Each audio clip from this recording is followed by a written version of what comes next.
1971 का भारत पाकिस्तान युद्ध, जिसमें भारत ने विशाल सफलता पाई थी और लाखों पाकिस्तानी सैनिकों को बंदी बनाया था। पाकिस्तान ने एक तरह से भारत के सामने घुटने टेके थे। ये हर भारतीय के लिए गौरव का विषय है। हम सब इसके इतिहास को बार बार दोहराना चाहते हैं, जानना चाहते हैं कि ऐसा क्या हुआ था कि भारत, जो कि कुछ वर्षों पहले तक अंग्रेजों का गुलाम था, वो विश्व पटल पर आकर इंदिरा गांधी के नेतृत्व में इतनी बड़ी विजय हासिल करता है कि अमेरिका और यूएसएसआर जैसे देश देखते रह जाते हैं, स्तब्ध रह जाते हैं।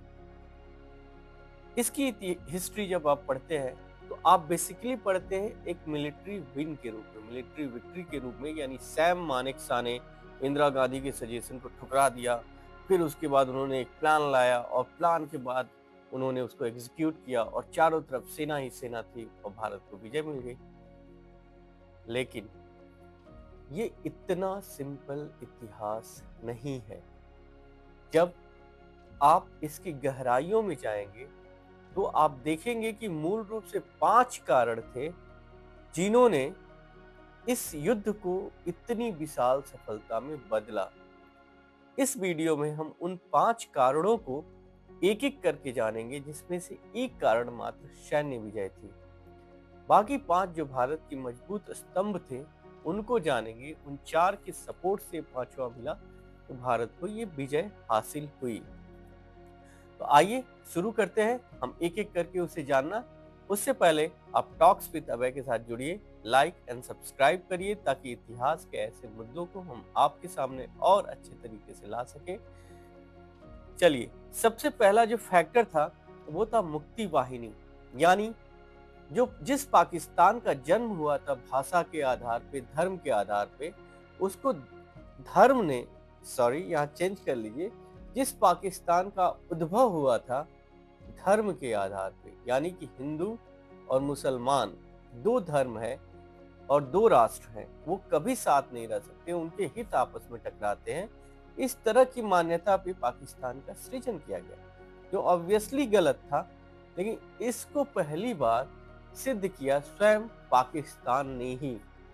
यानी पूर्वी पाकिस्तान, जिसे अब बांग्लादेश कहा जाता है, उसकी भाषा उर्दू थी, बंगाली थी। और पश्चिमी पाकिस्तान, जो अभी भी पाकिस्तान है, वो बेसिकली उर्दू और अरेबिक का मिक्स बोलता है।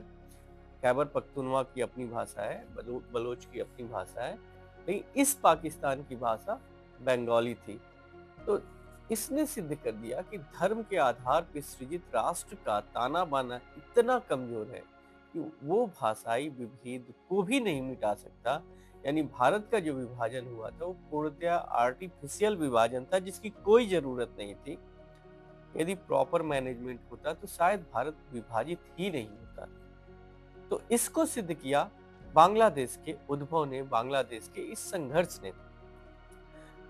बांग्लादेश ने पश्चिमी पाकिस्तान के द्वारा अपने ऊपर किए जा रहे शासन का विरोध किया, बांग्ला को उतना प्रश्रय न दिए जाने का विरोध किया और धीरे धीरे संपूर्ण बांग्लादेश में विरोध की लहर फैल गई।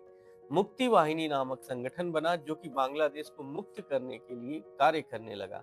वो गुरिल्ला वॉरफेयर की तरह था, यानी कि जहां भी पाकिस्तानी एस्टेब्लिशमेंट था उसको कमजोर करना, अटैक करना, पाकिस्तान के सैनिक बेस को खत्म करना, सैनिकों पे अटैक करना।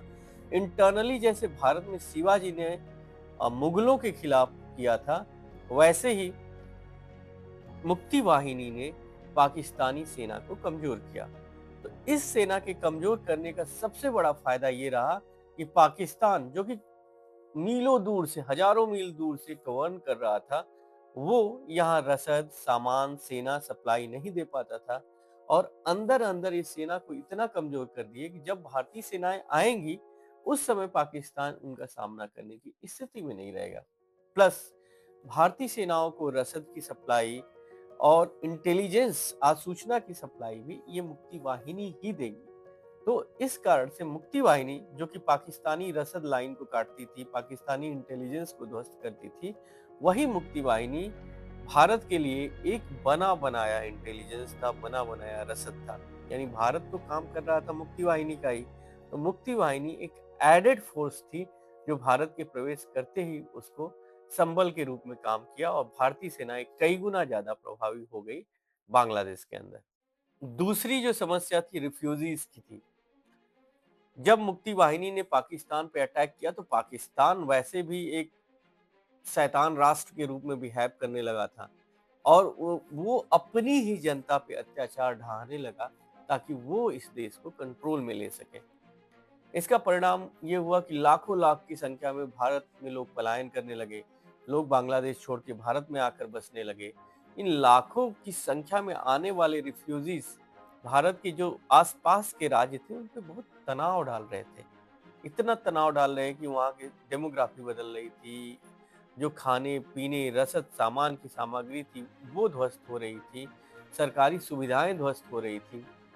ऐसे में भारत को इस सारी चीजें मैनेज करने में दिक्कत होने लगी और भारत अब मूक दर्शक नहीं बन सकता।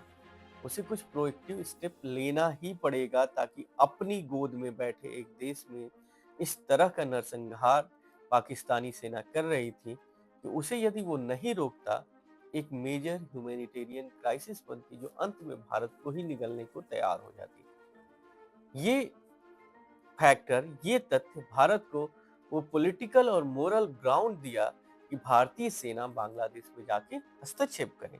ये इंपॉर्टेंट पॉइंट है क्योंकि आप उस काल को जाके जब इमेजिन करेंगे देखेंगे ओवरऑल तो वो कोल्ड वॉर का काल था। शीत युद्ध था। यूएसएसआर लड़ रहे थे। भारत कमोबेश सोशलिस्ट कंट्री की तरफ जा रहा था।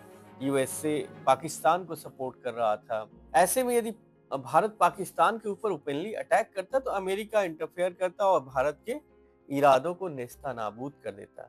लेकिन जब भारत स्वयं रिफ्यूजी क्राइसिस से गुजरने लगा तो ऐसे में भारत का ये एक स्टैंड हो गया, एक अधिकार हो गया। अब वो बांग्लादेशी मुद्दे में राजनीतिक रूप से और स्पष्ट रूप से हस्तक्षेप कर सकता है। तो इस कारण से ये मोरल ग्राउंड बना जो आगे सेना को भेजने में काम आया। अब उस समय इंदिरा गांधी जैसा प्रधानमंत्री हुआ करता था।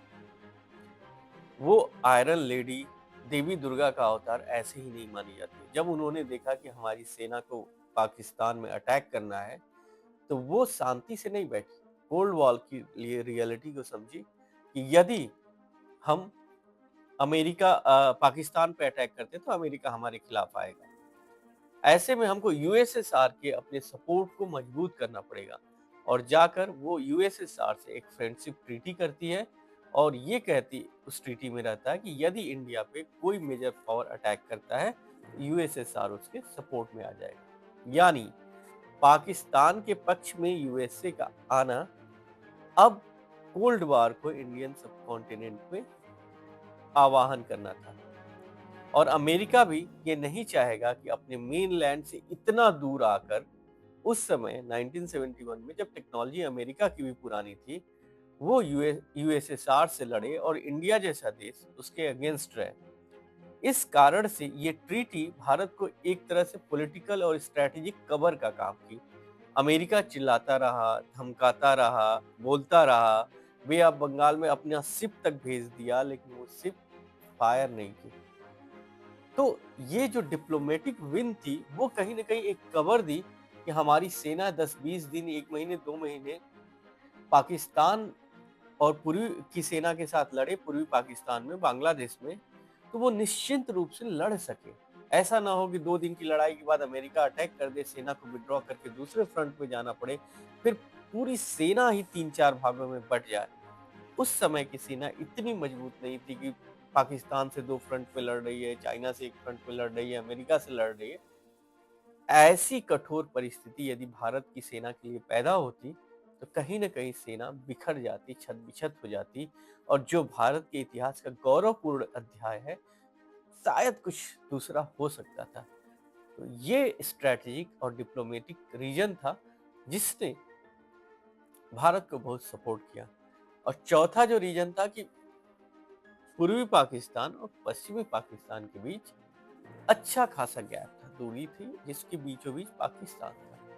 तो पूर्वी पाकिस्तान में पाकिस्तान को रसद की सप्लाई, सेना की सप्लाई और सारी चीजों में बड़ी दिक्कत होती थी, बड़ा प्रॉब्लम होता था। और साथ ही साथ जो उसके अवेलेबल रिसोर्सेज थे वो रिसोर्सेस कहीं न कहीं बे ऑफ बंगाल से आते थे जिसको भारत इंटरसेप्ट कर सकता था।